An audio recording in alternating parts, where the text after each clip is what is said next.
Hello everyone. So this is we are trying to do a things we call it a research skill bootcamp. We have done something about the AI engineer part last year. That one was trying to develop more about the AI part, like developing the skill sets. But for the research part, as NLP and TLP groups, and also the research honor student and PhD students, my personally also are PhD students. I find that during my process to learning all of the things and understand the landscape in this research world is pretty struggling to do it alone.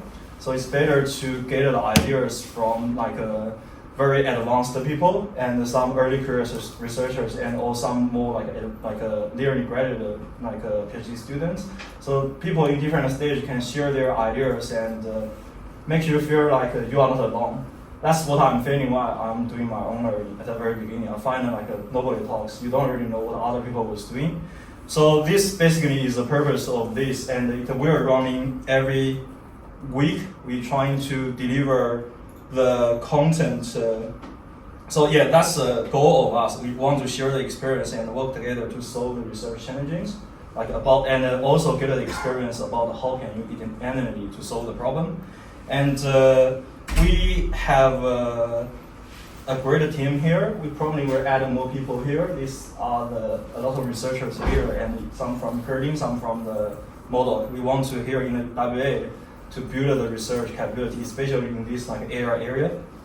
And for the program preview today's one is the first one. We want to get Professor Hongwei Wu give us the experience overview about the research, all the things you need to take care. And then we will go through into more detailed instructions about the LaTeX meter review, and then your problem formulation, experiment design, and then how you do the data set, how you visualization your result to get a tracking paper, and in the end, how you get your paper wrapped into the posters and the papers so you can step into your a journey of a researcher. So the first part will be handed over to Hongwei Wu. The topic will be how to be independent, efficient, and productive researcher, the lessons and the tips.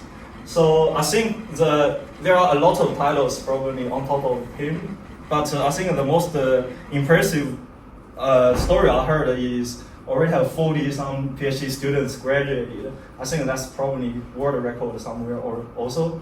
So it's definitely very, very experienced. We are very blessed to have him here. So I think we will hand over from now. Yeah. So.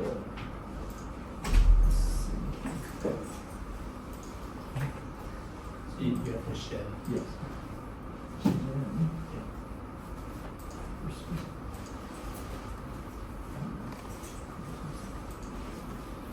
Okay. So thank you, Pascal, for the nice introduction. That was not a world record. I actually had 45 PhD graduates so far. It was definitely a cutting university record. But that's a very long journey. I was a PhD as well.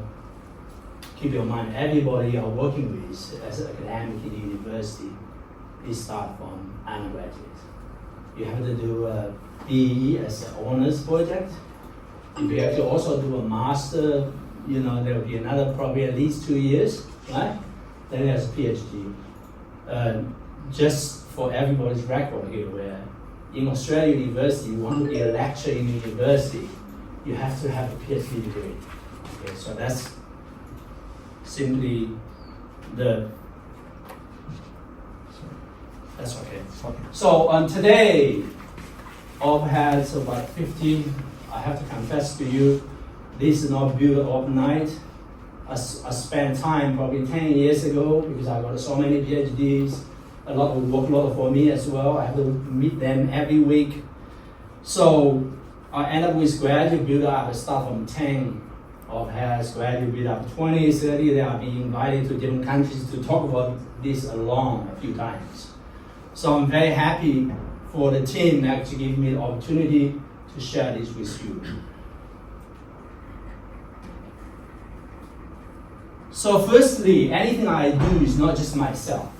I have to acknowledge all these contributions along the last probably of 20 years. First is my supervisor, He's 80 now, still alive. We still actually contact each other. He gave me the independence, so I'm very grateful to him. Of course, I learned a lot from the mistake he made as well there. Secondly, is my students. There's so many students I've gone through. And what I'm trying to do is whatever I have learned in PhD, whatever I want to do as a supervisor, I'm trying to implement that and make them to be successful. Honestly, to be a professor, yourself to be successful, yes, okay, people can talk about it, but the most important outcome is your student to be successful. So that's one of the major targets I've been set in my academic career. Then it's my postdocs. Postdoc is transition period where from PhD graduates to academics. Usually no more than 5 years. Over 5 years, people will say, oh, no longer employable as academic. But minimum of somewhere around 2 years. So that 5 years is critical. So that's why this is early career research training where I, as a supervisor, I want to pass all these supervision skills to them so that we go down to generation by generation. The last one is my peers. All other academics, I look at it as like a mirror. If they have done something wrong, I will say, okay, I'll make sure I don't do that, right? So if they are doing something good, I will say, let's learn from them.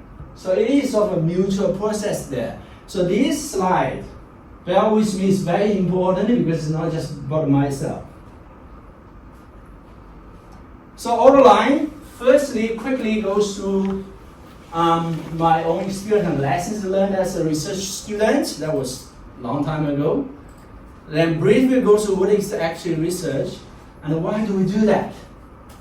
And what are the key elements of research? What is really a good project, what does that require in terms of how to start and how to design that? Then we have to actually execute the plan you have designed with your supervisor. So that's how I put it, thorough, effective, efficient, and productive. And that's not easy. And that actually going to dictate how successful you're going to be after that 3.5 years. Some of them, unfortunately, with 4 years or even longer. Some of them doing better probably only 3 years. Okay. So, of course, excellent technical writing and quality publishing is an integrated part of a PhD training. I will touch base some on that one, then go down to the actual concluding remarks. I've already gone through the acknowledgement. The whole presentation is about 80 minutes. So what I do is probably 35 minutes to 40. We have a break for 10 minutes, then come back to the second half. Okay? All right, let's see the first part, my own experience and lessons as a research student. No, I did my BE honors half a year, which a long time ago was actually is 50% of my time in one semester. Okay, and for master I did 2 years. Is writing thesis, doing experiments in the lab, and 3.5 actually 3 years and 2 months for actually for PhD. So I learned a lot of lessons, and I can promise you, I could have done much better. But only if I get another chance. Unfortunately, time travels one direction, I can't go back, right? So one of the key questions that has been crystallized at the end is how actually we make sure ourselves during that process to be an independent, effective, and productive researcher. And that question is not easy to answer. And that's why it made me have the desire to stand here, try to share what I have gone through with you. So some symptoms I had, as a new student, enthusiastic, meet the supervisor first day. You are thinking I'm going to solve the most splendid sort of question, the grand question and challenges of the world. Let's solve that big question, right? So when we started, suddenly getting into the actual literature review and all this, suddenly all this original research has been done by others. There's nothing left for me to do. So we're not able to actually differentiate what is that research gap in the field which you can step in and guarantee after your 3.5 years or 3 years work, you're going to deliver something major, original sort of discovery, right? So that's the first thing I had. I can tell you I struggled for at least 6 months for that symptom alone. Second thing is I read a lot of journal papers, many of them. And I treat whatever they publish is all correct. Words from Bible, never think about to challenge them. So that was the second thing I actually studied. And I think they're all untouchable, beautiful work. But in reality, I'm telling you now, quietly, I challenge 90% of anything published in the journal now. Anything. Only 10% is useful at this point in time. Okay. Last one is when we actually read a paper, a journal paper, we do multiple times. You could read once, twice, 3 times. It's like something going to from the left ear comes out from the right, and nothing left here. So our trouble is we're not able to actually grasp in such an abstract way, right? If you read the paper, are you going to be able to tell me in 3 sentences what that paper has done? If we can't do that, which means we haven't really done what I call proactive thinking. And that's essential for doing research. So we gradually actually faded back to be a good instruction taker. Listen to your supervisor every week, take the instructions, all right? Rather than you thinking independently, add more value to be your ownership of what they are doing. And that's actually is a pretty bad habit.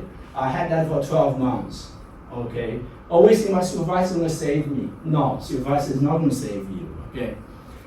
Then gradually going to the second year, you start with great enthusiasm and lose the motivation quickly, all right? Multiple attempts and then you don't have this positive feedback.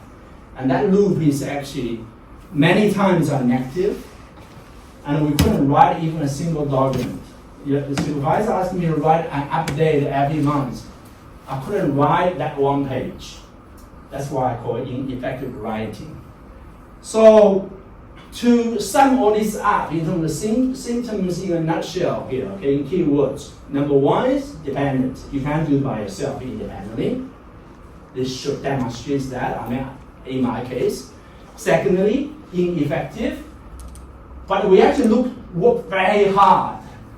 We start from 8 a.m. until 8 p.m., but we don't deliver. That's the problem, okay? Then it's inefficient. We spend so much time, it doesn't actually match the thing you are expecting there. And of course, because all of that is not going to be productive, right? So that's called non-productive. So that reflects the key hurdles which I actually had to climb over. I'm a chemical engineer by training, right?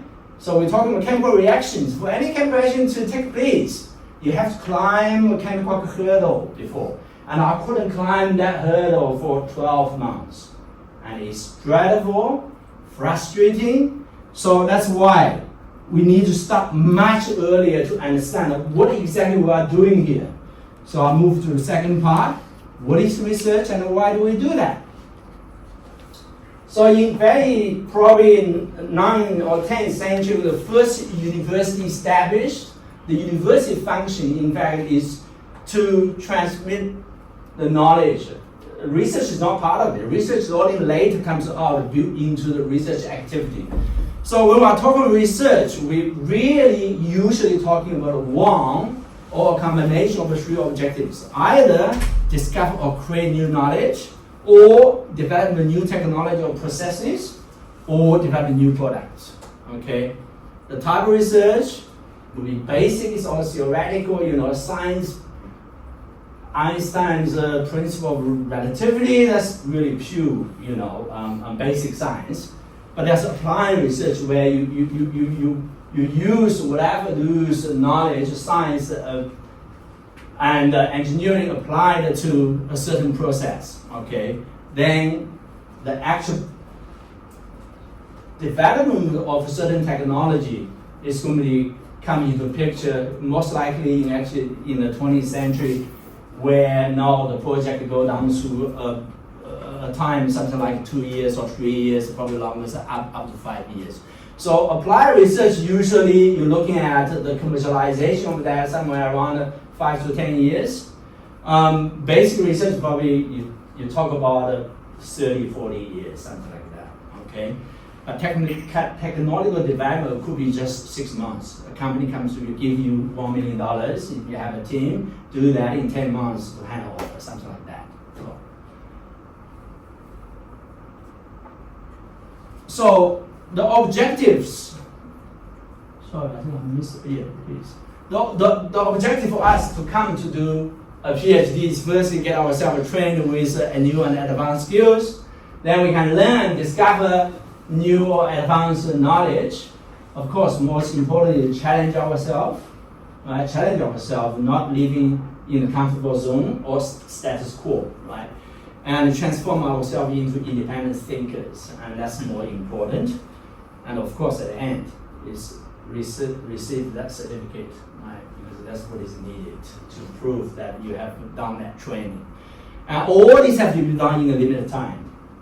Bachelor in Australia, university honors usually is 12 months, I think. Yeah, it's not full time. It's not full time, right? It's probably half of the time for 12 months. Master is 2 to 3 years, depending on the master of professional engineering or master of philosophy. For master of philosophy is actually all research based. That will be up to 3 years. But for PhD, it can go up to 5 years. But mostly in my case, it's 3.5 years for my PhD graduates. So keep in mind, you think, okay, I'm going to invest 3 years, 3.5 to do a PhD.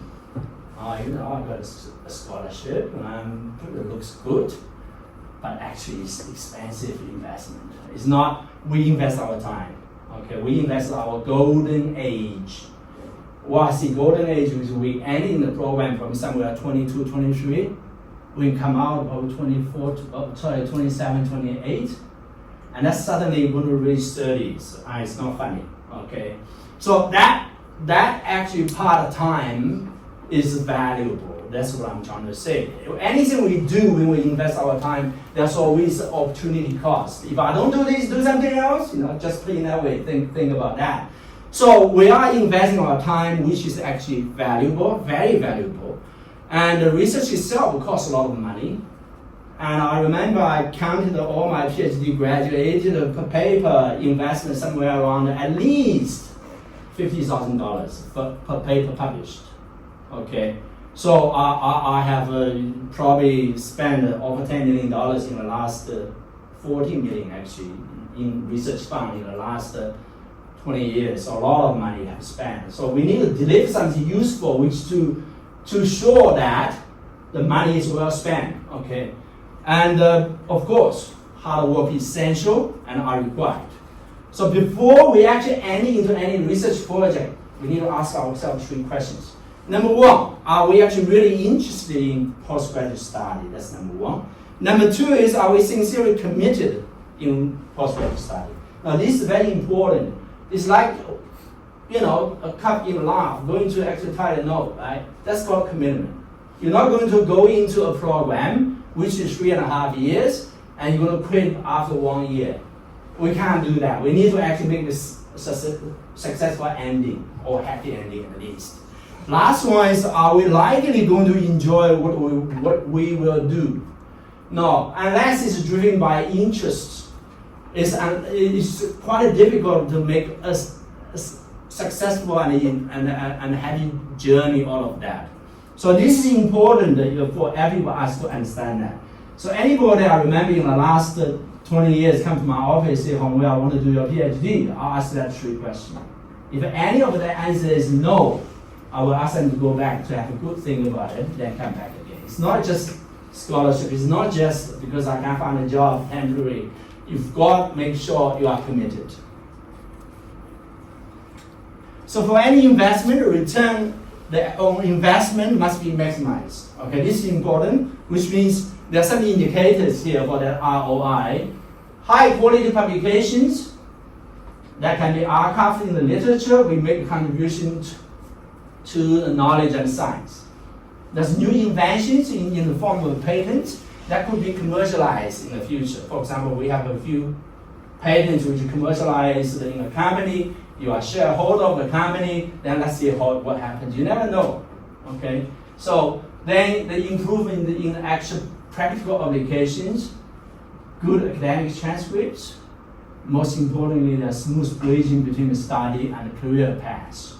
So get good job, reasonably good pay, good opportunities, traveling around, those things. Okay, so it's actually rewarding process. So I'm going to move to number 3. What are key elements? So to be successful, there are usually 3 key elements of any project you get in for a PhD or whatever the size of a project you are doing. Number 1 is we need an innovative and workable project that's achievable within a given time frame. And of course, to do that, we need to have an effective and efficient team and the availability of all those research facilities and analytical instruments. Now, in AI, in computer science, maybe it's a little bit different, but at least you might have to do sort of a high, these GPUs, they are costly as well now, if you do AI. So, but that's go out of the hands of the students. So point 3 is really rest with your supervisors. So the supervisor needs to sort of all that. You really look at the first 2 dot points, and that's what I'm going to focus on. Okay.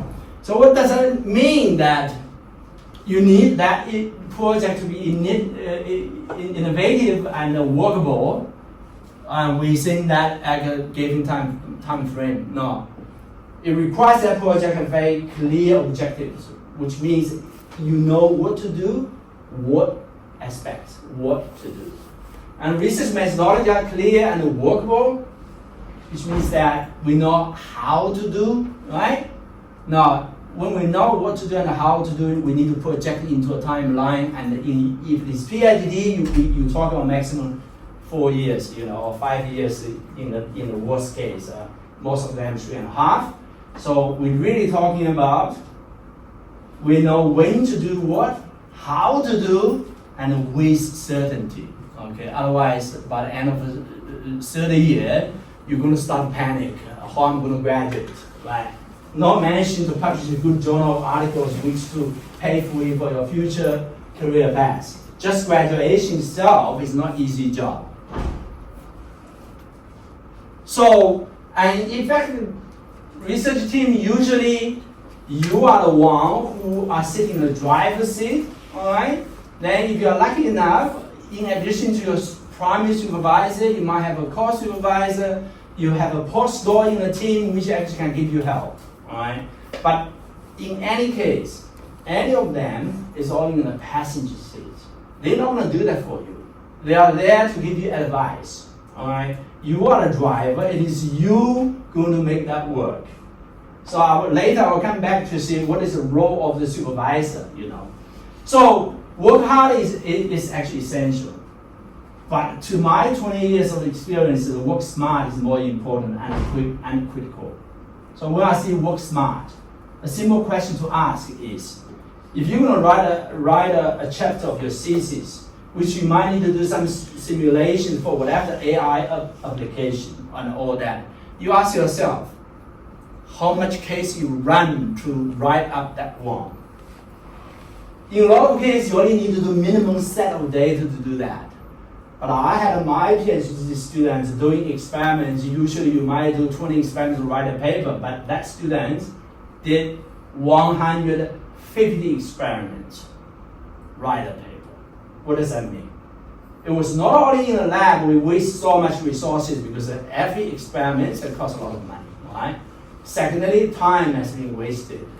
Thirdly, why you did 150 experiments, only 20 has been ended in the paper to be published. Where's the other 130, right? So that's where I think you need to think about how to work smart. So supervisor and the research student, you sort of like in a ship, supervisor the captain, all right? The student actually is under guidance of the captain, carry out a certain research task within well-defined boundaries. So I'm not going through all these dot points there. You can quickly read that. Of course, the captain's role is different to the actual students. So, however, an important thing is that we need to understand that supervisors are catalysts. So, if you look at it, your study from the starting point to the finish point, let's say PhD, I put that 3 to 4 years actually, So you started, if we start from Perth, our target is going to, say, Sydney, all right? When you get Sydney, you get PhD, let's say, just for analogy sort of purpose. No, because you don't know where it goes, you might actually, hire a car and start to drive to Bambi, right? Rather than to Kalgoorlie direction. All right? Now, your supervisor role is before you actually even drive out of the CBD of Perth, she or he will stop you and say, hey, you are going in the completely wrong direction, right? You've got to come back. You're supposed to go to the east, not actually the south. So that's why your diverse starts to be going away from what actually that straight line you are supposed to go. Keep your mind, the shortest path between 2 points, starting and end, is always a straight line, isn't it? Right? So that's where you will see all these zigzag things, because nobody is perfect. We all make mistakes. Sometimes the supervisor does as well, right? But we've got to work out how to, initially in the first 6 months, maybe there's a big fluctuations, but gradually going to stabilize. That's how you achieve your efficiency. Gradually to be actually converged around that straight line, So this is actually very important. If by end of year 3 you are still doing this fluctuation, I'm very sorry, you are in trouble, big trouble already. Okay. So this is important. The supervisor role is have a positive catalytic effect to promote a reaction, make it quicker, converge quicker, and move quicker. But unfortunately, in real life, as I have experienced, there are 3 types of supervisors. One is positive, they promote, help you how to do. The other one is neutral, they do nothing. So we call that invisible catalyst. Okay, they are there, but they are useless. The third part, not only they don't do anything, they actually drag you down. And I saw many cases as well. So if you are in that situation, you need to talk to your supervisor much earlier. Don't wait for a later time, because remember, any time lost is the student's big loss. That's our time, and that means a lot of money, guys. It's not cheap, seriously, 4 years, 3.5 at least. So that diagram why I put a bit of time there, okay. So the supervisor and the students or relationship is very, it's sort of all around the different angles. It's sort of educator versus a student. It is mentor versus junior researcher. It's trainer versus trainee. But most important in my view is friend versus friend. Because after 10 years, if I have educated my student good, that person should do much better than I do, because that's what I expect them to do, right? And that's how we move the society forward. So that friend versus friend is probably one of the most important things. So we never break up, we never fight to each other, unless somebody really done something extremely unreasonable. Okay, we help each other. So in formal science, by the way, seniority, the actual supervisor and the student, they are equal. The student might come up with very innovative ideas which the supervisor missed. So in formal science, the seniority doesn't play a role. So I had many times my student come to my office, come with something which I didn't expect. And that was my best day. That's what is important, where you make yourself to show your independent thinking there. And the second thing important is supervisor and student, they are in the same boat. Keep your mind in the same boat. they share the fame, okay, if there's a paper published in Nature, it's not just supervising, I'm so good. No, the students is great and probably even better, okay. However, in those actually unfortunate situations, a paper has been rejected for whatever reason, it's not just the student's fault, right? The supervisors share their infamy as well as the responsibility. So keep in mind, you're not alone. You and your supervisor is in the same boat, you share everything. So if you have that sort of mentality, the team is going to be very well groomed and going to be organized in such a way where everybody is going to benefit.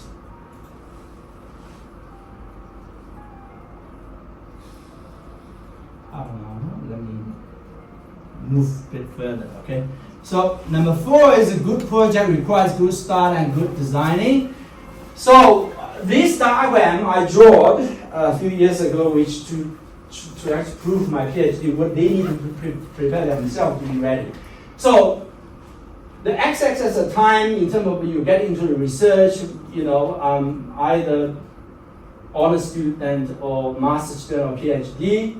The y-axis is the minimum knowledge and skills required for you to carry out that research project to have any possibility to deliver something. Okay, so there's a minimum level of requirement there in terms of knowledge and skill. So that dashed red line is the minimum required. Now, if I've got a student comes in from day one, then we talk, we go to the lab, do a lot of things. The student need to read a lot to prepare them to get that minimum level before can do the useful work, right? So you can see there's 2 curves there. One's green, the other one is gray. Now, the gray ones are almost up to 2 years before is ready. But the good students, in my 45 graduated, the quickest one was 3 months. After 3 months, they are ready to do something useful. But the worst one was after 3 years. That's where he and I was in my office sitting at scratch head. Now it's a liability. I need to make sure how he's going to graduate. And that's actually already 3 years past. You know how that pressure mounted not only on the students, but also on the supervisor as well. So that's where any of us sitting in this room, when you are entering honors project or master project or PhD, ask yourself, where was that initial minimum learning curve there you have overcome? How long did it take you? Are you ready? So if you're already in year 2 and you happen to break through that dashed red line, I think there's some serious work needs to be done there, So literature review. This is one of the most important aspects for any PhD study. I want to emphasize that literature review is not just reading a lot of papers. Okay. Of course, you need to read that. Not only read that, a lot of time you need to read one paper multiple times. Okay. So we need to make clear what exactly the objective is as a student to do literature review. We really look at what have been done so far on that topic that you will dive in for your PhD study. Because keep in mind, you are going to fill in a gap in that on that topic, so you can deliver something original, right? Publishable. What can be done? What were the methods used in the previous studies? And can we do that in better ways? Or can we propose any new and better ideas or develop actually better methods? So, because I'm trained as an engineer, so we learn thermodynamics. So thermodynamics says you have a system which is completely chaotic to a well-ordered fashion, that you actually put a work because you need to sort them and all that. It's called entropy increase, and the order is getting better. Okay, no, any of that type of work, that type of task requires us to inject a lot of hard work into that. From a very chaotic, scattered knowledge in probably 300 articles in the literature. For you to write a literature review condensed down to 20 pages, well-sorted knowledge, right? The idea for you to do that is because the next person going to do your job don't need to read that 300 articles anymore. They only need to read yours, right? So that literature review requires a significant amount of energy and time. So the first most important objective of literature review is what I call knowledge synthesis. Knowledge synthesis means on the same topic, 20 years ago somebody published, maybe let's say 40 articles in the first 10 years on whatever that topic you are working on. Then there's somebody else working on that, publish another 100 papers, so probably another 150 papers for another 10 to 20 years, and you need to review that literature. Your job is going to categorize the knowledge into very well-organized fashion. That's number one. Number two is not only that, but also is based on your understanding, sort that out, and synthesize new knowledge and understanding on top of that. Keep your mind, a lot of individual researchers, when they did that work, they were not able to actually know what the article published after that. But you have the opportunity to put them together, right? So you put all this in a diagram or in a figure, you might actually find a new trend, new knowledge. That's what I call knowledge synthesis. And you have to list all these key research questions you have and find answers to that. Okay, so that's the first objective.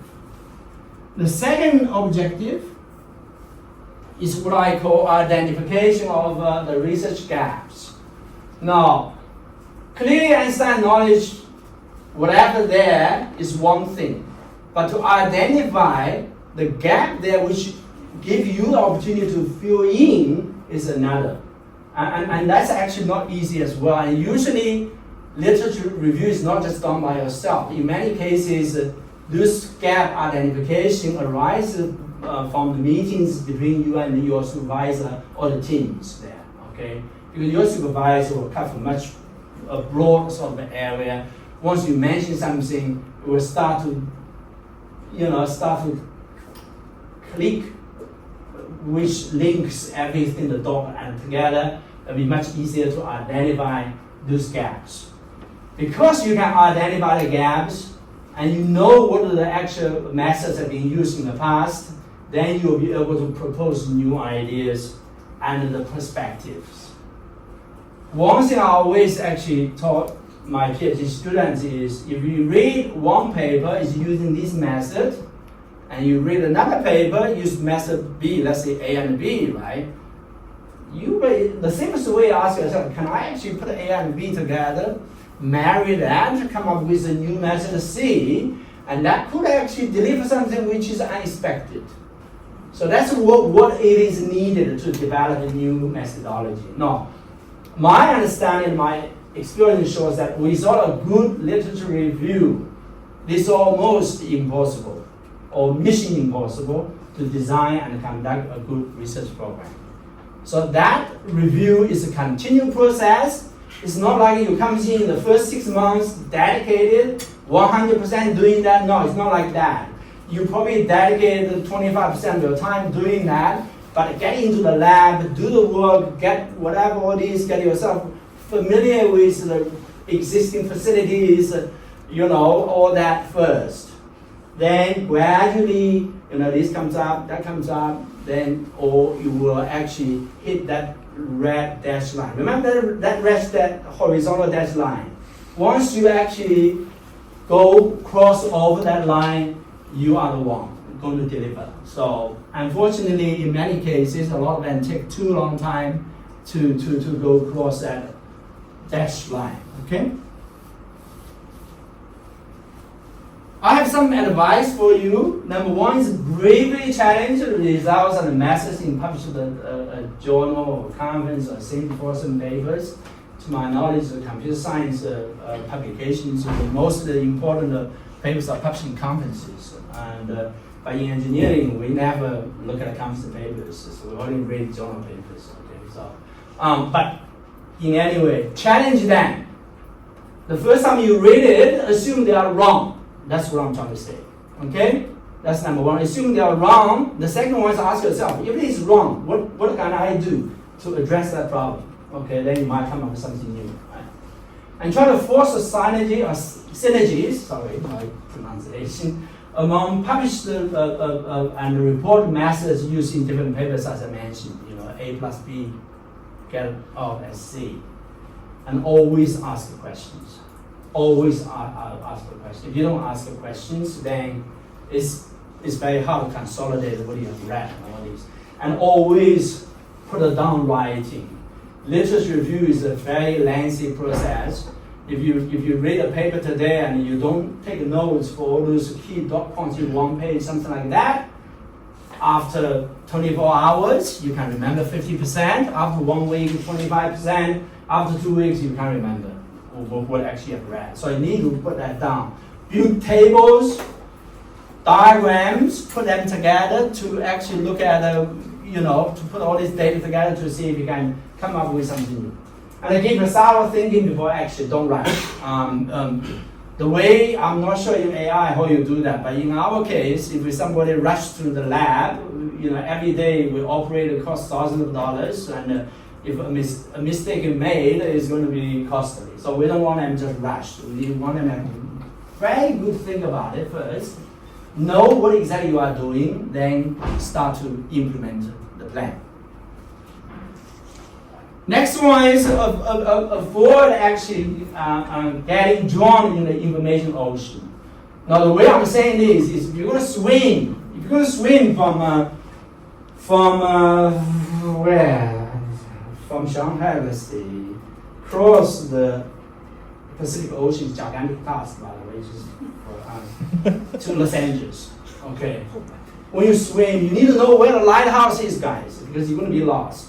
You're going to be drawn because there's so many things. You actually heads up, you look around, you can't even see a shark. It's all water, okay?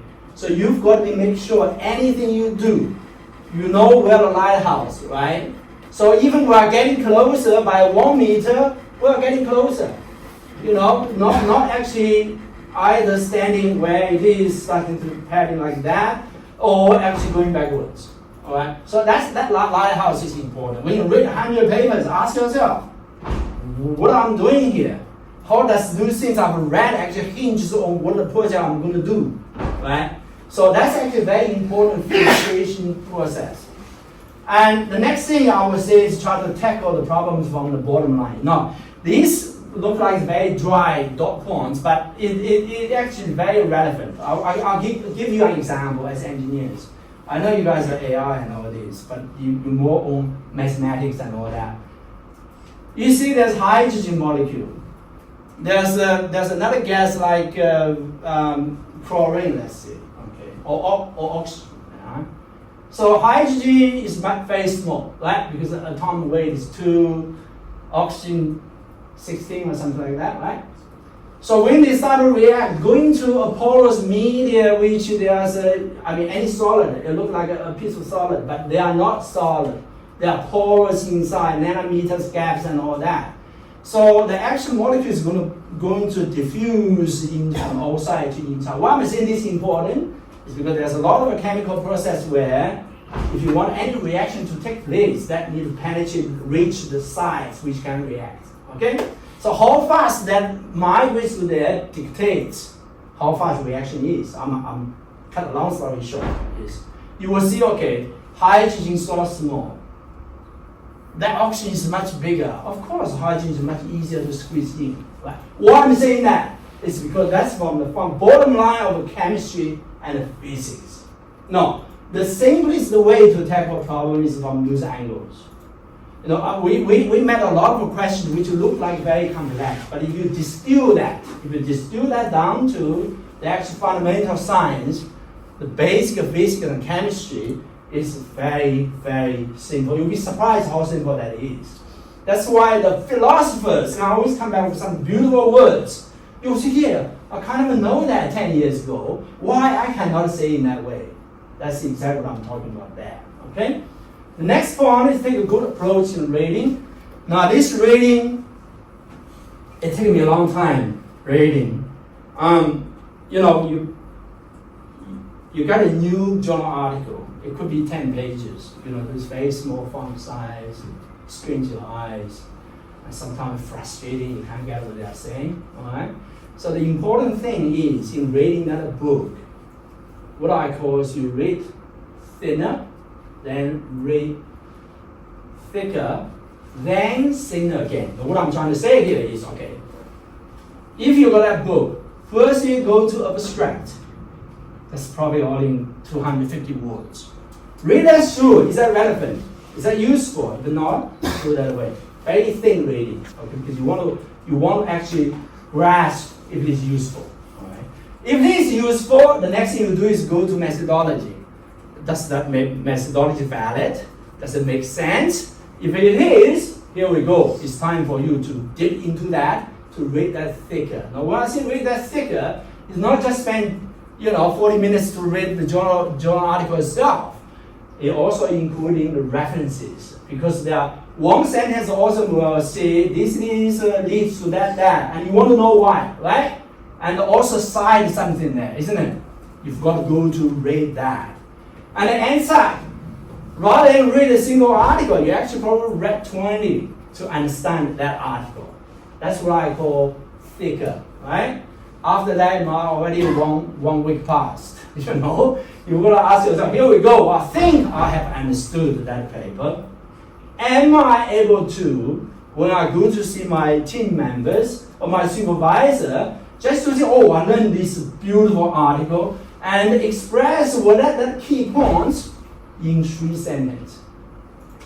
If you can, congratulations, you got there. All right. If you cannot, which means look like we have missed something. So that's why I say thinner, thicker, and thinner. And that the first thinner is very important because you fill it out, probably 200 articles are not relevant, not useful, and all these. Okay. So we need to make sure our time is well spent. Last one, I already mentioned, always take notes and to do the periodical summarization and do that timely. Never leave your simulation results and all this data. If that result you got today, you've got to process that today or tomorrow. Not leave to next week because you can't even remember on what condition you did. I mean, at least in our lab, we are dealing with temperature 1600 degrees. We can only do 1 experiment a day. And that experiment costs $3,000 to $5,000. So you got that data, you got to process that, don't accumulate. Because that's how actually, it might come up with some results unexpected. You need to adjust your program quickly and promptly for next day or even next week, something like that. Okay?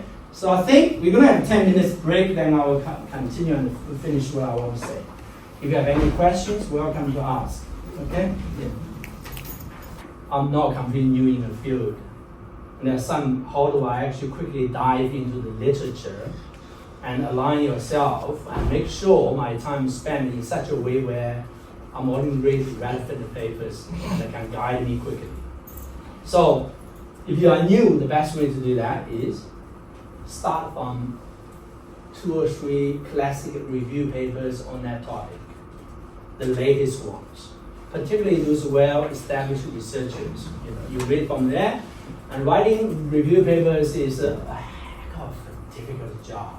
It's extremely time-consuming because it requires the guy to have such extensive knowledge to synthesize new, not only put the knowledge in the well-ordered fashion, tables, figures, and all this, but also guide you and tell you what is needed in the future, what is the challenge at the moment, what action should you do next step. No, not necessarily that guy have covered everything. But if you have got 3 such review papers, you go to the research gap section, I can tell you, you're going to benefit enormously. You're going to save you so much time, okay? Rather than you start with a very rusty, start to dig that's not efficient enough, okay? So, thank you for that question. Number 5 is talking about the actual research conducting and execution. Okay, got to be thorough, got to be effective, efficient, and productive. In my studies, word salad. You know what does that mean? So let's see. Okay, essential requirements to conduct a good research project is, of course, you need to know what, how, and when. Right? We talk about that. Number 2 is you need to plan. Now, Benjamin Franklin was saying that if you fail to plan, you actually plan to fail. So never start something without a plan. At least think about it, a skeleton. Okay. Without that, you're going to basically you don't know what the lighthouse is. You're going to struggle. Okay. And make sure you actually organize and prioritize. I cannot emphasize more how important the second word. Now, if you don't organize, you won't be able to prioritize. But prioritize really is the key. If I go to the office every day, I'll probably receive 50 emails. And theoretically, I have to reply to each of them, but I don't. I only reply to the top 10. The other 40, if I have time, I do it. If I don't, I will wait. If it is so important, they're going to come back to me again.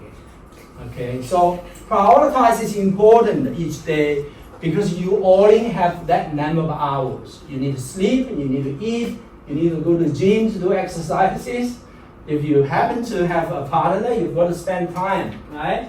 Like me, I've got a family, kids, and all that. You know how much it's dreadful sometimes. So we need to balance that. So it's important to organize and prioritize. And never work after 8 p.m. My students come to see me in my office. My first requirement is don't work after p.m. It's counterproductive because you're not going to have good sleep and your second day's productivity is going to be jeopardized. So take my advice, please.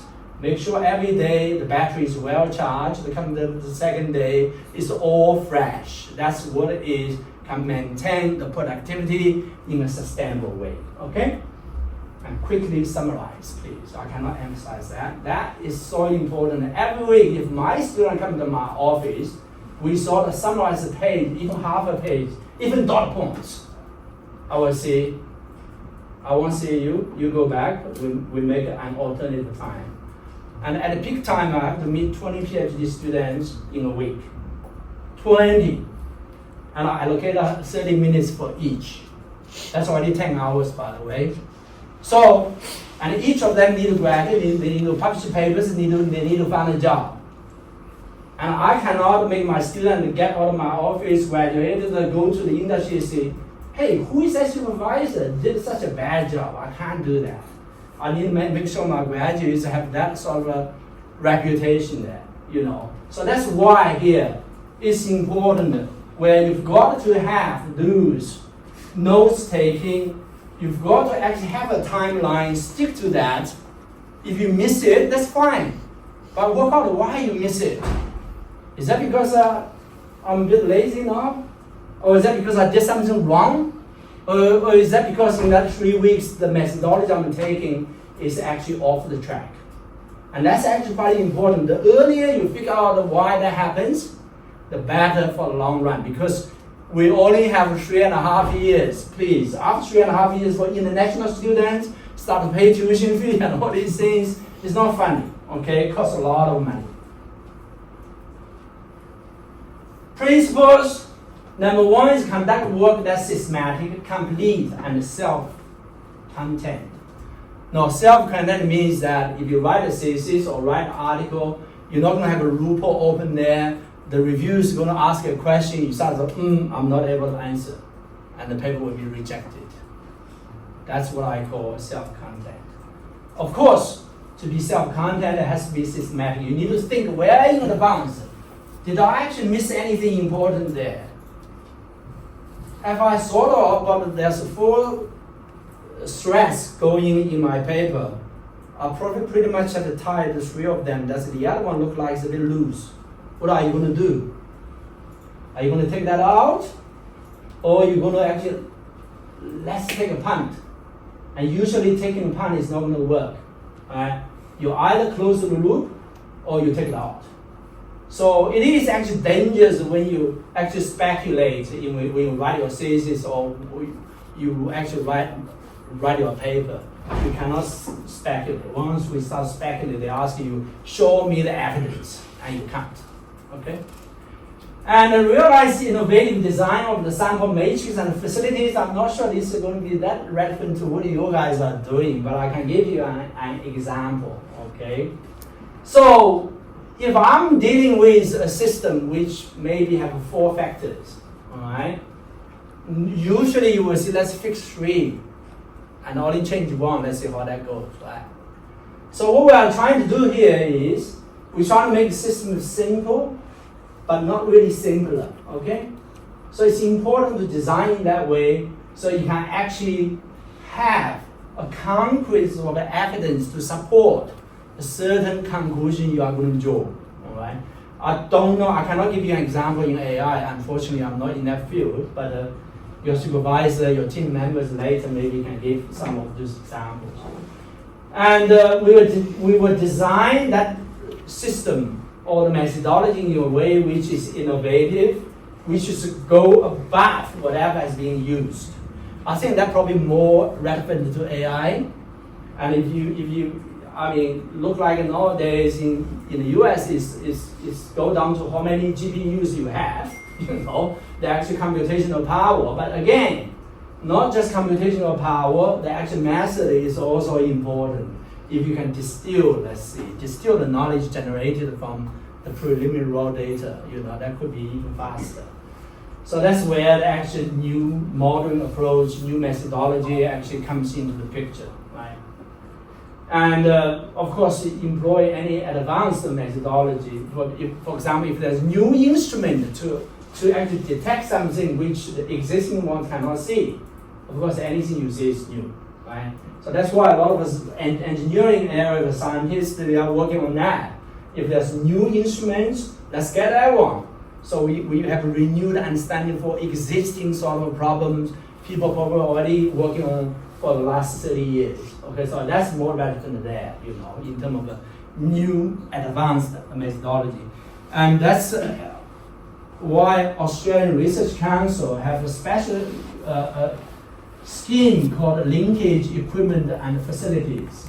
A lot of that worth millions of dollars, so a bunch of researchers come together, apply for that, and establish in this country. Same as a new GPU set and all that, which give you the capability and the power to do something which the desktop computer cannot do. So that's important. The second thing is calibration. Anything needs to be calibrated. When you say 100 degrees, how do you know it's actually 100 degrees, right? If I'm using a furnace which reaction is supposed to take place at 800 degrees, how do I know? So that's actually the first question. It's very important from engineering point of view. I'm not going to spend a lot of time in there. I'm trying to see anything need to be calibrated. Now, the calibrations, usually what happens, you have a standard, then you have your sample, then you have another standard to see if the point is still there. If the point is shifted, you are saying the instrument that has been drifted. Okay, so we need to sandwich that. So that's what we call sandwich method. Double checking as well, you have the same sample analyzed second time to see where it sits, Is it diverse too far? What are the errors we are talking about? That's from the experiment point of view. But from AI, is there any errors generated somewhere, I would say? Everywhere. Even from simulation, truncation errors in mathematical calculation and all this, So, and I think those things are important. You at least need to be aware of that. And if it's too much, how to address it, So, what we are really saying is anything you do, you need to ensure a certain degree of reproducibility. You cannot have a situation, publish a paper in Nature, after 2 years, somebody comes up and says, hey, I cannot repeat your experiment. The worst thing is not to publish a paper in,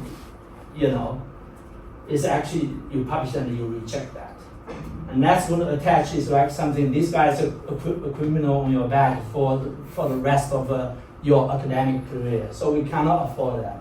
There's no way I can allow any of my paper to be rejected, okay? So the thing is, before we actually submit the paper, we scrutinize the paper as much as we can to the best possible quality.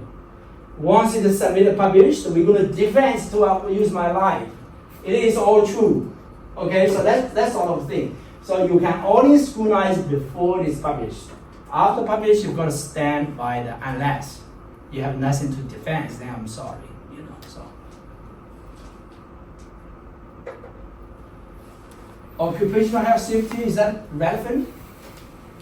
Yes. Maybe electrocuted somewhere, but what I'm saying, chemical engineering is very important. We are dealing with different chemicals that are toxic and all this. So occupational health safety is our number one top priority. I don't want my student in the lab dealing with a furnace which heat up 1300 degrees and burn the face. And there's a scar there. No, that's going to be not good. So that's sort of similar how we are talking about. We're going to skip that. Okay, I'm sure you have your own. In AI, use computer, there are some occupational health safety issues to be addressed, but I just don't know what actually they are, okay? Now, there's one thing in conduction research is very important. I would encourage everybody to pay special attention is if you are doing a set of work and you understand that, and one day suddenly you come up with some data which is completely unexpected. Okay, based on our existing knowledge, my supervisor's knowledge, the whole research team's knowledge, it should be going up. But somehow on one day you did that experiment, or whatever the simulation you have done is actually going lower, going opposite trend. Don't panic. It doesn't mean it's bad. Okay? So it could be something you haven't thought about it. Alright? So the first thing you need to do is repeat that simulation and all this, use another set of data to see if you can actually reproduce the results. If the results is concluded to be true, indeed is the case, go against the common perception, congratulations. This is guaranteed that something new for you. And that's where all the good original research, the journal articles are published. We call that serendipity, okay? Now, over 50% of science and engineering advance was actually from serendipity. They actually didn't do that on purpose. Suddenly they actually observed it. Now, those only live to those researchers are well prepared. A lot of them observe them, oh gee, I can't tell my supervisor because I'm not going to be able to graduate since I've done something wrong, then just started it. No, don't do that, please. Every time when you say something like that, it could be a big breakthrough. All my inventions and all of this is serendipity, as I was talking to you. All this sparkling thing is where the time I'm sitting on the beach, look at the actual ocean, and suddenly, ooh, it could be a good idea. Let's try that next week. And it worked. It worked 3 times in my life so far. And that's pretty good, Got a few patents and all that. So what I'm trying to say here is, this is the most important part. It's not just mechanically follows what your supervisor says, doing this, doing that. No. Challenge. Could be wrong. Let's actually enhance that. Let's actually make it a better way. Don't just take. Excellent technical writing and quality publishing. This one is also important because as part of a research training, is actually technical writing. They call technical communication in a way. That including joining a conference to make presentation. That conference could be in your school. That conference could be a national conference. That could be an international conference. You may think, oh, good, we can travel somewhere to Sydney or to San Francisco, However, anytime we go to a conference, remember, you are going to stand in there, present something you do. And I will tell you what that means. We either make ourselves be famous, or we're going to make ourselves to be infamous. So you can stand in there and tell them, I've done something useful. The fellow researchers in the field can actually learn from that. They can remember your name. Oh, that guy did a great job. And if you do that twice, they will remember you. Okay. However, you go there, see, you present, after 20 minutes, all people look at, I didn't learn anything, doesn't look at anything, you sit down. You immediately create a sort of a negative sort of a impression. And trust me, that first sight sort of impact is very hard to be erased. It could take 5 years. So you build up your track record with 10 good papers. You ruined with only one bad publication. That's what I'm trying to say. So the worst thing is those people fabricate something, go on to present. Not only is not useful, they actually present something misled the actual fellow researcher in the field. They spend a lot of time trying to reproduce and they can't. That's where the worst part is there. So it's really talking about crystalline your ideas and your data, your thinking, your results in a very well-organized, logical, integrated fashion in the form of a paper. Writing paper is not easy, okay? And that process of publication is irreversible. Once it's published, you say, I made a mistake, I want to take it back, you can't. You either apologize, accept what you have done, do additional correction, or in the worst case, it's going to be rejected. As I said, once it's rejected, there's a mark here. I don't think we can survive with more than 1 mark, by the way, okay? So that's going to be tough. So there are some signs where when you start to write and actually you're not ready. Okay. Number one is you're sitting in front of a computer, typing, squeezing the brain, trying to actually squeeze for the last word is possible. Okay. No, which means you're not ready. You shouldn't sit there and write. Okay, that's number one. Number two, you write a sentence or paragraph, then you keep writing, go to the second page, and suddenly, oh no, that's not good. Go back to that paragraph, revise and make the revision, rewrite and all this. Keep going, that looks good, keep writing. And go back again. If you go, you are into that pattern, which means you're not ready. Okay. So the next symptom, because of that, it takes a long time, the efforts to write. Usually it takes probably weeks before you can even write one manuscript or even one short report. Okay. Then we actually start to lose the patience, lose sort of a driving force. You know, you say, oh, well, I'm so unlucky and I'm stuck there. I have to write this up and all these things. And it's dreadful. And that's not a good feeling. And that all points to that. Firstly, we are not clear what are the actual originality of the work we are trying to report. That's number one. Number two is we also don't have a clear mind of the theme of the paper. Now when I say the theme of paper, if you treat a paper like a human being, you've got a skeleton there first. You've got to have a skeleton first. Then you know, all these flesh going on, and that comes up with that human. All right. Now the important thing, we cannot build a human if we start with a skeleton of a cat. Can we? We can't, right? So the most important thing to write is this, is you need to have a dot point, no more than 3 pages. Starts from abstract, a couple of dot points, 3 dot points, what are you going to say there? You have the introduction there, right? A few dot points, but the last dot point forgot to be the research gap your study has filled, right? Then you go move to methodology, a few dot points in terms of what our methodology have been used for your study, right? Then move to results and discussion. Results and discussion, there are a few different subsections. Okay? And each section, put all your major figures there, tables, results there, and under each, write 1 or 2 dot points. What does that data or results mean? What are the main contributions you are trying to draw there? That's the skeleton goes to conclusion, because once you all have that conclusion, naturally will be all converge. Right?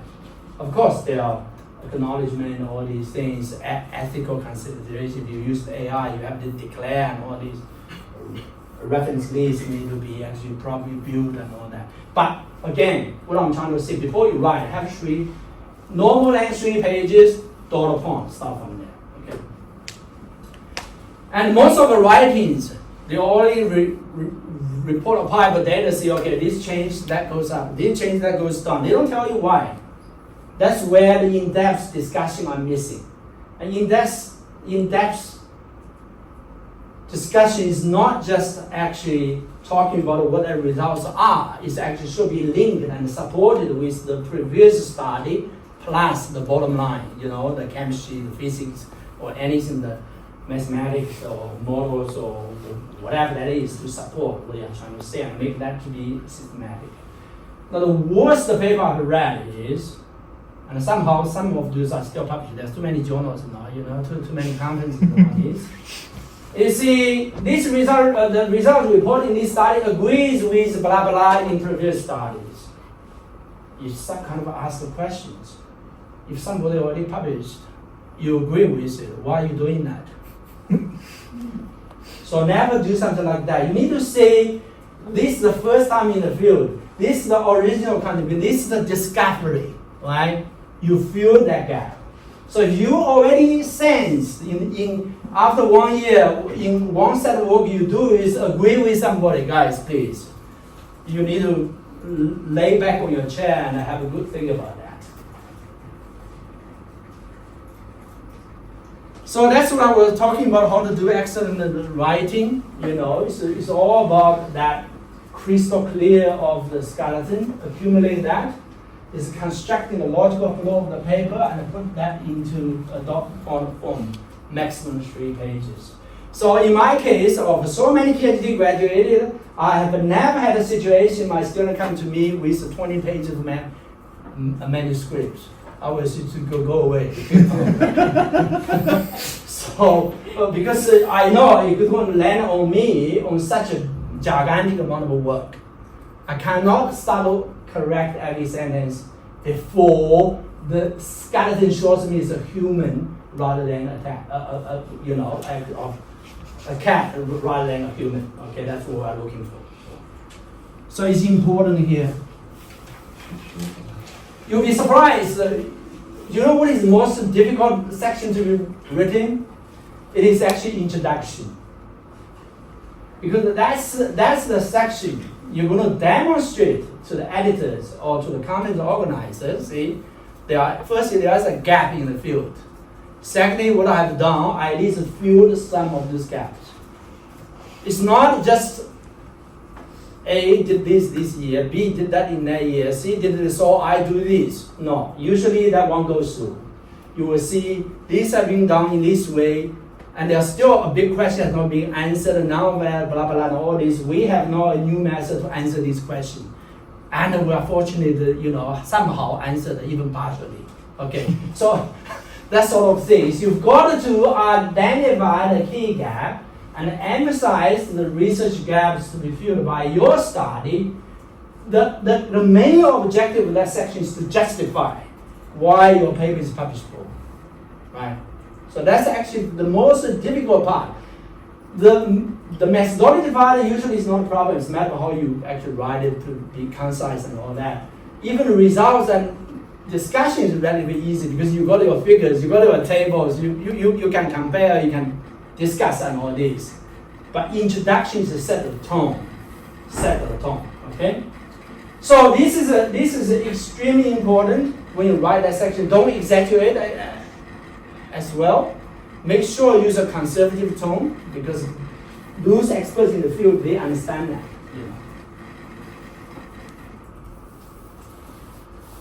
So for methods, if you are using an existing method, all you need to do is a brief description, 1 or 2 sentences, and reference the other paper. Because the paper is supposed to be concise and short, succinct in a way of the writing. Okay. For any new method you develop, the first time reported in your paper, you've got to give that details because the purpose of that section is to give the readership enough information if they are interested to reproduce your work. trust me, there are many people, they are actually enjoying doing that. And that's why a lot of paper in Nature has been rejected. Okay. So, because they cannot reproduce their work. So if it is new, you need to give all the details in the minimum number of words, possible. So if there's insufficient space in writing a manuscript for that part, you can relocate some of the details in what we call supplementary materials or supporting information, okay, which is not in the main text, but is part of the paper, which is freely downloadable from the actual journal website. Results and discussion need to be on the spot, focus on the new findings of the actual study, not agree with somebody. Okay, that's number one. Number two is all the error informations need to be reported. So you have to give, even simulation, you have errors. You need to report that because you need to give the readership or the reviewers the statistic confidence there, right? And usually if you don't do it, the reviewer will ask you to do it, And the figures and tables need to be presented in a clear, concise, and readable manner. And I saw some of these papers, the y-axis, the x-axis, the labels as small as the font size 8 and all these things, not readable, overly crowded, and all these things. So they are sort of menus you can follow how to do it. And the in-depth analysis and the discussions go down to the actual fundamentals, where in terms of whatever you have done on your data, link with this fundamental theoretical knowledge, and then trying to construct a convincing story there. And that part, you will have some serious discussion with your supervisor before you try to elaborate each of those.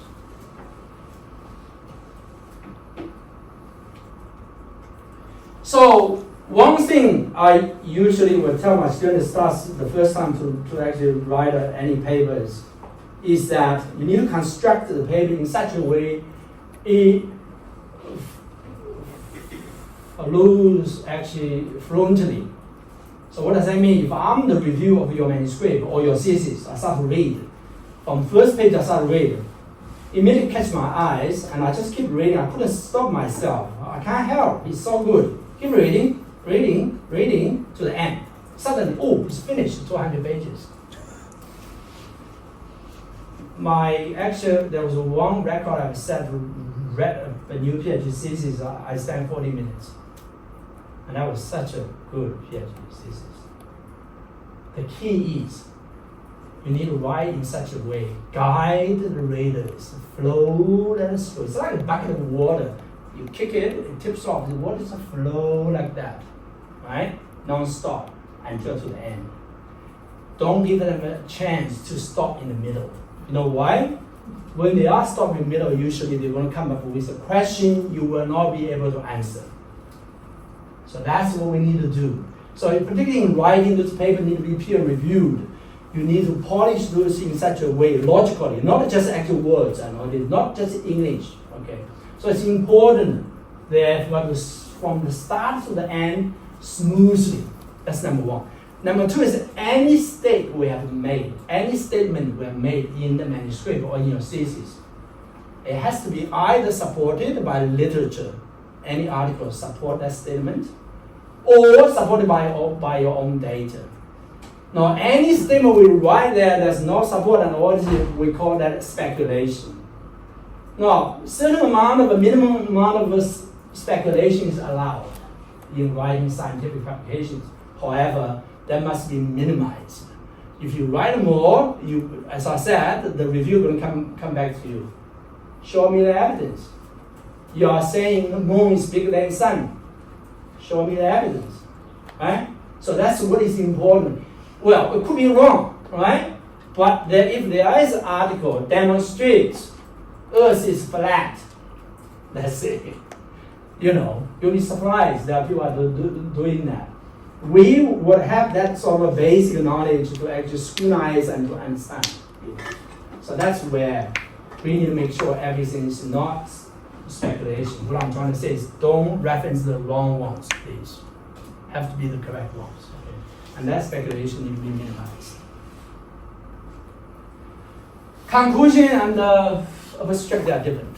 Okay, conclusion is only a set of conclusion, the main conclusion thought. But abstract, remember, is the one for all of you dive into a new field to read abstract, right? Usually we have to give the conditions, objectives, not just conclusion and reach. So because it is an abstract view of the whole paper. So rather than you have to spend half an hour to understand the paper, now you can understand that in 5 minutes. So that's why abstract is important. So you cannot write a conclusion as a repetition of the abstract, or write abstract repetition of the conclusion. Okay. And usually abstract should include some core quantitative results, because that's where the details, not too much details, but some key details need to be presented there. So citation is important. Unfortunately, nowadays talking about H index and every academic wants to promote and all this. There's a lot of areas they start to do. They call citation gaming. So it's important that as an ethical researcher, we only cite relevant articles. Not just, okay, you're my buddy, I'm going to cite your paper, so your citation will be more, your H index will increase faster, something like that. We can't do that, okay? Give the credits to the original paper. So when you read the review paper, they might see this method. But that method was developed probably 10 years ago in another original paper. We need to cite that paper. The actual credits need to go to that original authors. But nothing prevents you also cite this. You can see this review paper has given very good summary of different methods developed in the past. That's fine. But you cannot see, this is a method very good and only cite the review paper. You can't do that. So it's actually important. And dodgy citations are offensive. Usually that doesn't happen to the undergraduate or PhDs. It happens in those assistant professor, associate professor, they start to try to move up and all. It does happen in those cases. And we need to minimize self-citations unless they are absolutely necessary, okay? When we do self-citation too much, we send a signal is we are very arrogant. We have established this sort of cohort of knowledge and all this, and that immediately sends a wrong message to reviews. The reviews, this guy, let's, going to ask some tough questions. Yeah, our reviews are double blind. Yes, you can from the reference, I'm pretty sure. Yeah. So, buddy citation is completely unethical and readers can easily work that out. And if they work out, as I said, damage already done. To manage and control that, it takes a long time, okay?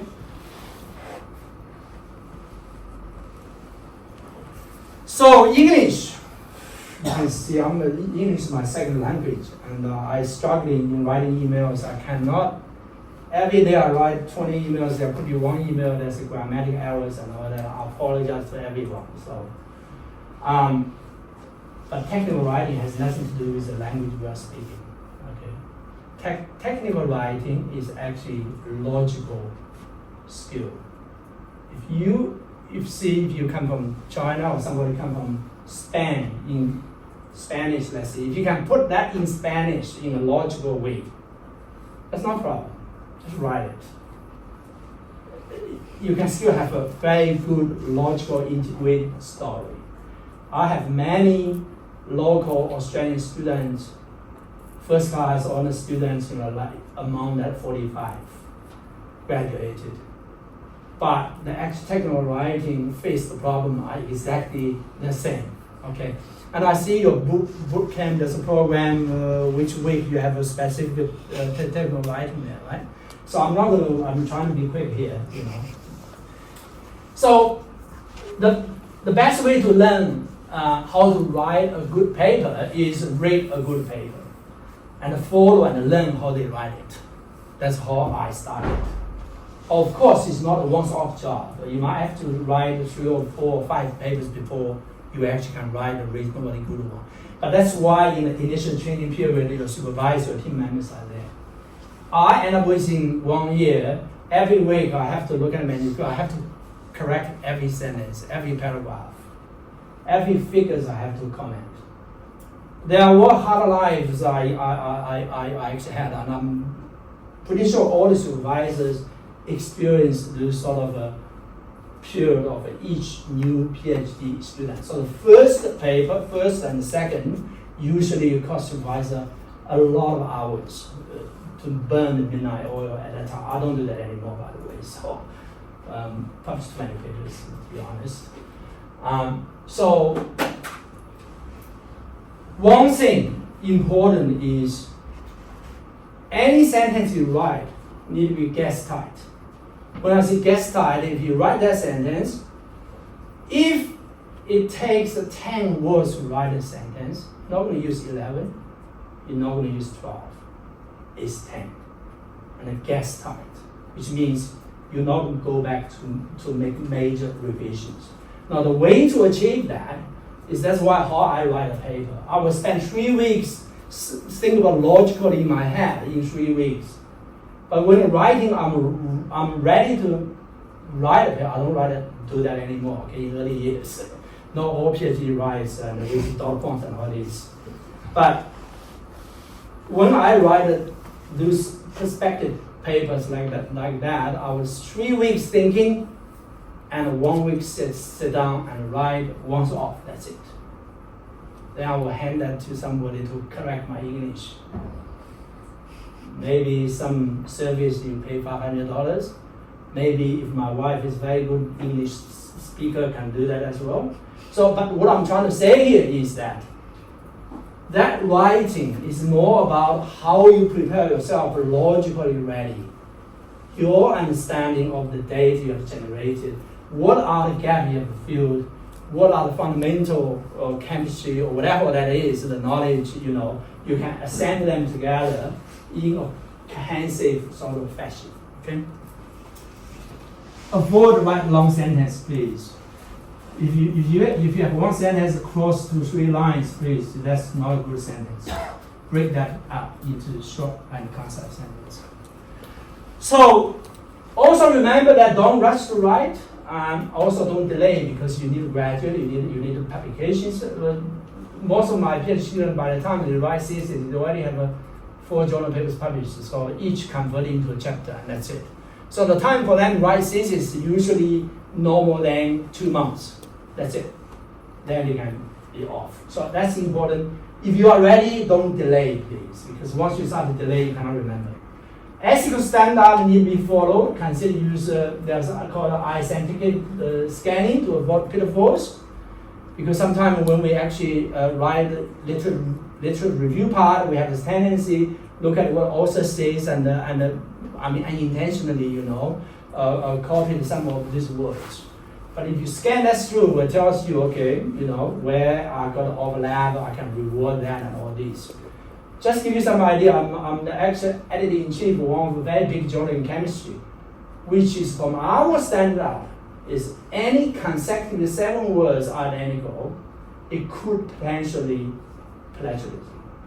That's how bad it is.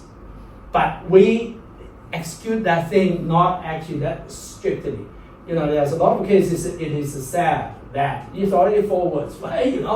So it's actually important. Any of your manuscript before submit, go through that turning in. I think it's also turning in to do the scanning, eliminate all of them, revise it, check in again to see, right? Make sure we are free at least of those big rocks. Because if I hit by that rock, I think we have to go to work in the industry. So. Lastly, is that I already said that one. Nothing to do with language we speak. It's more about the way of the logical thinking. Lastly, is keep your mind. I'll emphasize it again. Is that it takes us to write 10 good papers to establish a reputation. It took me 5 years in that field to publish the 10 good, nice, well-cited papers. Each of them maybe cited 100 times in 5 years. for 10 papers for all those people in the field to remember this guy did some good original work. They actually remember you. But you only need one rubbish paper to ruin that reputation. And that's why your supervisor is not going to allow you to do that. Okay? So it's important where keep your mind. Don't just go and submit. Please, make sure it's actually meet that standard. Here we go. We're almost there. Conclusion remarks. I put all my advice in a nutshell. Number one is be creative, which means you need new ideas, new methods, and all these things to be having a chance to be successful in your research project. We need to work hard. Not work hardly, okay? It's work hard. Alright? We need to work smart. We need to use our time wisely. We need to pursue good teamwork. We write concisely and be honest and be ethical. And don't just give up easily. Don't say, okay, the other guy doing that work is so much easier. No, that's not true. Nothing is easier than what you are doing. Okay? It's always hard. Unless you can inherit something. Okay? Finally, keep in your mind that research may be a hobby, but it actually can be a very good profession. I enjoyed it. I love it. It gives me a lot of self-satisfaction. And upon graduation, when I was graduated as a PhD, what I was actually heading to is I was trying to be firstly an independent researcher or professionals, or be an independent thinker, and to be a technologist, not a technician. Okay, taking in instruction. So it's important here where it's independence. You cannot have a situation you graduate and publish the 40 papers. Luckily you found a lectureship job at Leslie University. And you are actually being approached by a company, give you $2 million, 5 years to do some job. And you start to panic. Because you're not independent, so I need to give my supervisor a call. That's not a way to work on it. Okay? You've got to be confidently, give that to me. I deliver the results you expect. And usually you will be able to. Okay, and that's what we are looking at. So, to condense all that is really receiving a giving fish, your supervisor give you something or whatever that. First is a mastering ability to actually fish. Now, this is actually a direct translation from ancient Chinese, sort of I can't remember how many years ago, okay? But it's about the skills. It's a life learning skills. It's not just in AI, for whatever that NLP, a specific model, how that works. It's how actually you construct the model, you can actually make a new model, for example. It's the skills and ability to learn and to improve and to actually create is actually more important rather than the actual knowledge or the model or the methodology itself. So research can be very enjoyable and also rewarding. So by doing that, well, this is something not pursuing PhD. You're not going to come to me for pursuing PhD study. But that's my email address. If you have anything which you think one-to-one contact, you might think is helpful, I'm happy to spend 10 to 15 minutes with you or sit somewhere, have a coffee, if I can help you. Thank you very much.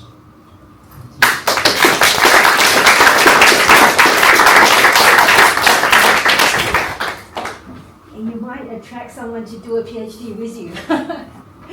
Not in chemical engineering, it's very hard, guys. Chemical engineering plus AI.